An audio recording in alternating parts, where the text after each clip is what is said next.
Well, hello, YouTube and the YouTube pipe smoking community. This is Earl, Earl of Pipes, and today, this evening, on my back Louisiana porch, I thought we would smoke and talk about a little Three Nuns, the green version, and I hope that comes out right on your screen. So I packed a bowl and I have lit it up. I got this in last week. It's a new blend. Of course, it's a new blend that is supposed to mimic an old blend. For any of you that are pipe smokers and are Christians that love the works of C.S. Lewis, you probably knew that he was a pipe smoker.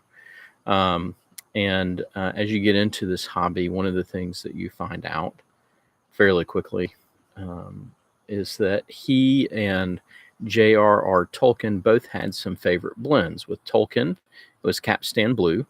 I believe that's a navy flake. And then with C.S. Lewis, he really liked Bell's Three Nuns. Now, a lot of people say that's the original version, but I think Bell's Three Nuns has like a 130-year history, and the real question is what is an original blend when you have a history going back that far? Did they even keep records of the proportions and mixtures, and is the tobacco leaf even the same? But when he was smoking Bell's Three Nuns, there's at least, and for what many people consider, there was Perique in the blend back then, that Louisiana tobacco that's grown in New Orleans and fermented down there. And then somewhere along the lines, probably in the late 90s, early 2000s, Perique went away from the blend, mainly because, if you read the whole history, is because it was hard to procure Perique. And there was a lot of thought at the time that you may not be able to get Perique anymore for your blend. So they reformulated it so that it was just a purely Virginia and Kentucky blend.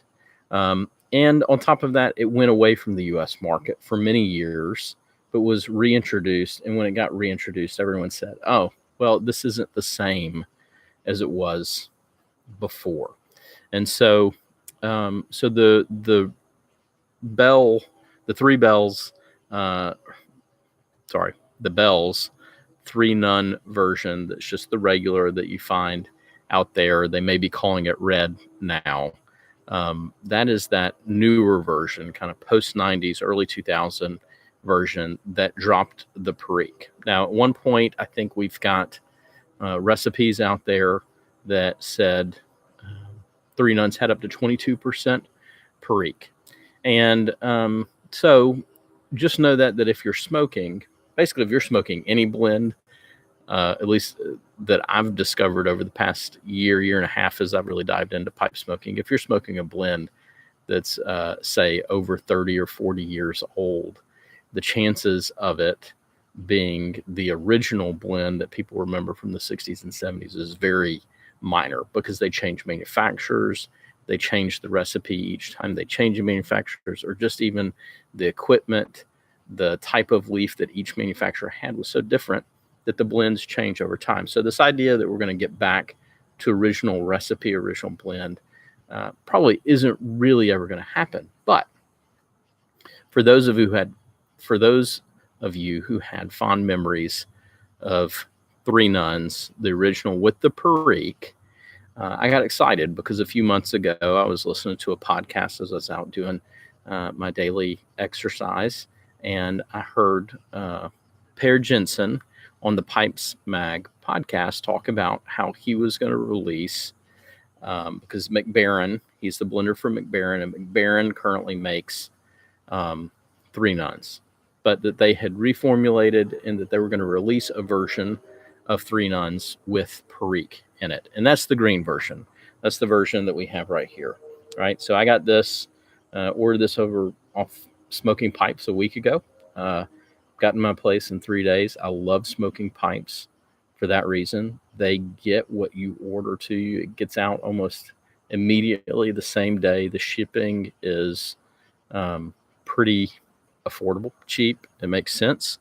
And it gets there and it gets to you in several days. It's not like a few of the other online retailers that I've used that it will take a week for something or more to get to me. Normally I get my stuff very, very quickly, many times 2 days from South Carolina to Louisiana. I'll order it on a Wednesday, and a lot of times it's in my house by Friday at noon, no less. So anyway, but they also released a yellow version, which is straight Virginia blend. And so I thought I'd smoke that next week, just to kind of let you guys experience a little bit with me and hear at least my thoughts on it. I've only been smoking pipes for about a year and a half. So, my opinion's what it's worth, but I thought you'd like to know. So with that, I thought I'd dive in and kind of give you some notes about it so you can kind of make a decision on whether it's something you want to order or not.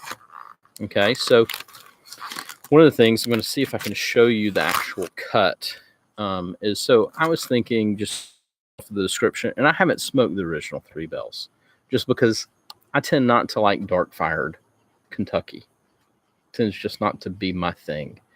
And so it hasn't ever sounded appealing to me, especially since I knew that it wasn't going to be the blend that C.S. Lewis smoked. And really, that was the only reason I was attracted to it to begin with.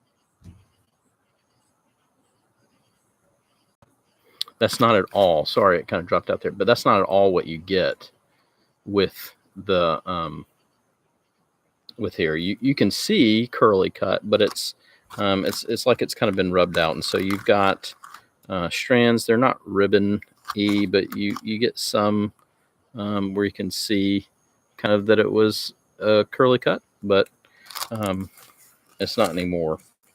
So yeah, that's what you get. The moisture content in the tin, and it's good. I mean, it doesn't really, but smoke it all.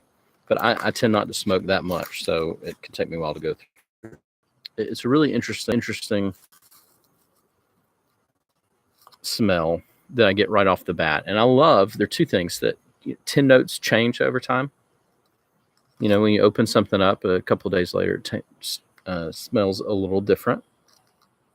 And so I'm getting a little bit more tonight, the more of that kind of fermented fruit smell that you get from Perique, and mixed with some smoky flavors from that dark fired Kentucky. So it kind of really had a kind of like a savory barbecue thing going on. A little bit like jackknife plug. A little. I got to stress that. So if any of you smoke jackknife plug, like right when you smell it, you get hit with vinegar and that dark fired kind of smokiness. I mean, that one smells like barbecue, like a smoked brisket, right? So this has a little bit of that going on there, but you get the kind of stewed fruit from the Perique. Then I'm picking up a little bit, not much, but a little bit of the Virginias too, that citrusy flavor and odor. So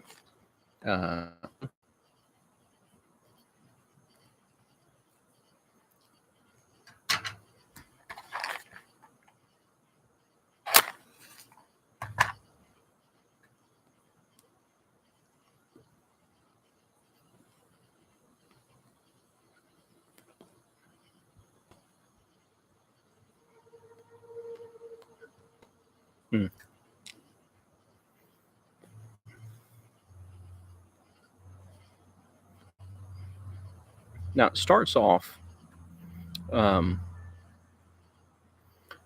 very mild, almost disappointingly mild, but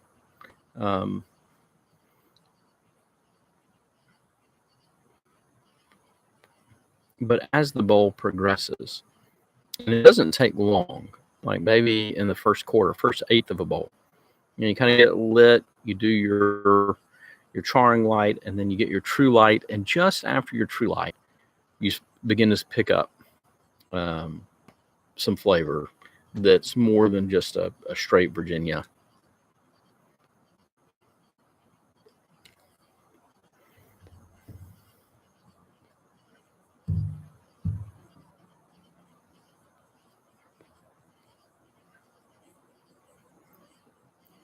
And I would say, like I say, you first start, you get predominantly the Virginias.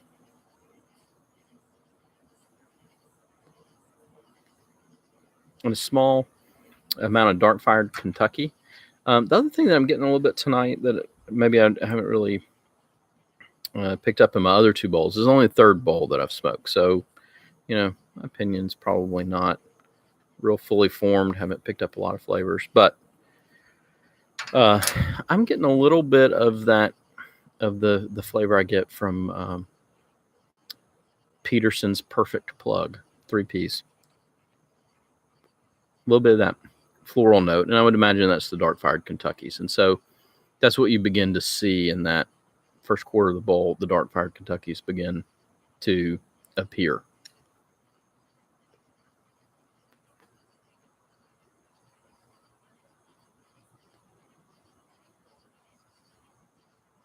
Mm-hmm.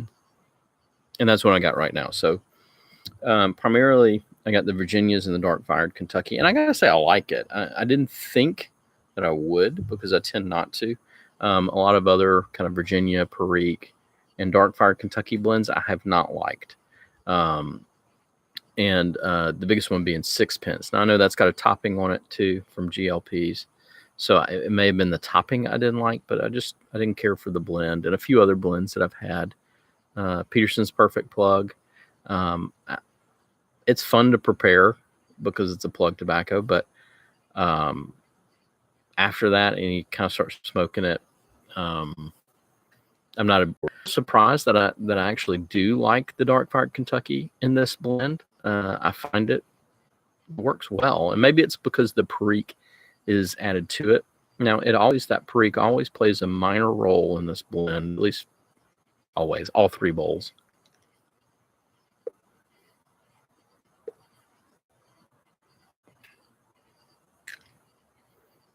When it does begin to play in with the other two,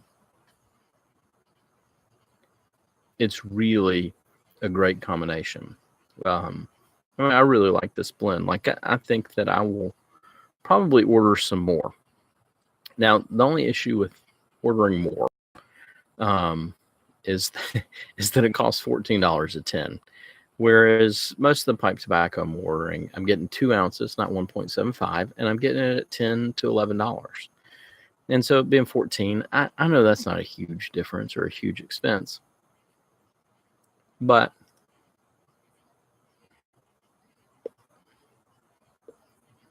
I could pick up 3 tins of something else versus 2 of that. And it does make a difference, especially when you start talking about trying to build up a cellar and you want to stretch dollars further. So that's really the main strike I see again, is that it's a little bit on the pricey side.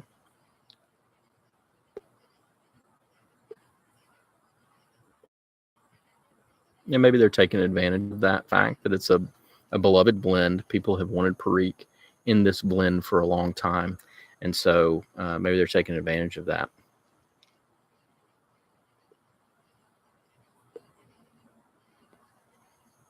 But it's a great blend. And so I think McBaron has done a great job with it. And I enjoy it. I'm going to be ordering some more. One thing that I do want to try as well is Savinelli has a blend that for many years people said, oh, that is Three Nuns with Perique. And that's their, and I'm going to probably say it wrong because I don't say Italian or French names correctly because I'm a hick from Louisiana. But Doblone d'Oro, I believe, is the way you say their blend. But it's a curly cut tobacco that has Perique and some dark fired Kentucky, and people rave over it and say it's great. And I might try that out. It only comes in a 100-gram tin. And so for from that perspective, you're having to order a little bit more, and it's $19 a tin. But we do the math. $14 for a 50-gram tin or a 1.75 ounce, or 3.5 ounces, 100-gram tin for 19. It's a little bit cheaper. So we'll see. We will see. I'm smoking tonight in a Savinelli pipe. It's their Prince shape. And I don't know the finish. It's a smooth pipe. It's only, I only have 2 smooth pipes.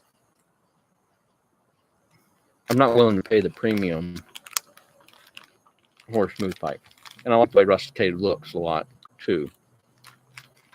But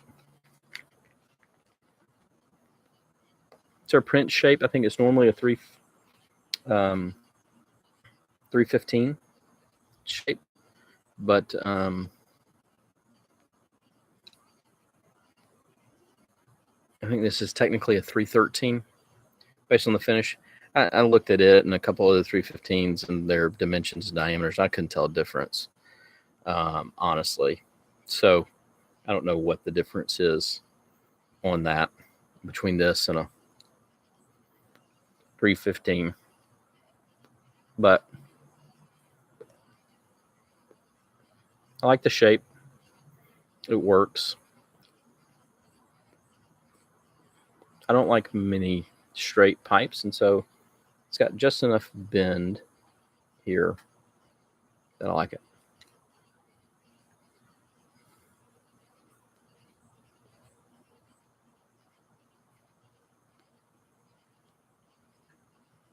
When you do get to that Perique, and I'm starting to pick up now, it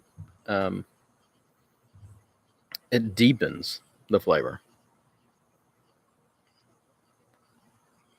And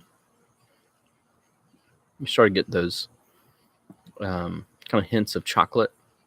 Hints, right? Unsweetened.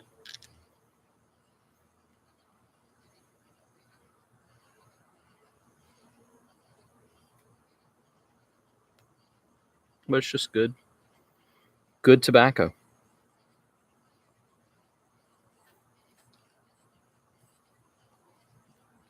It gets more complex as you go along. Well, that is my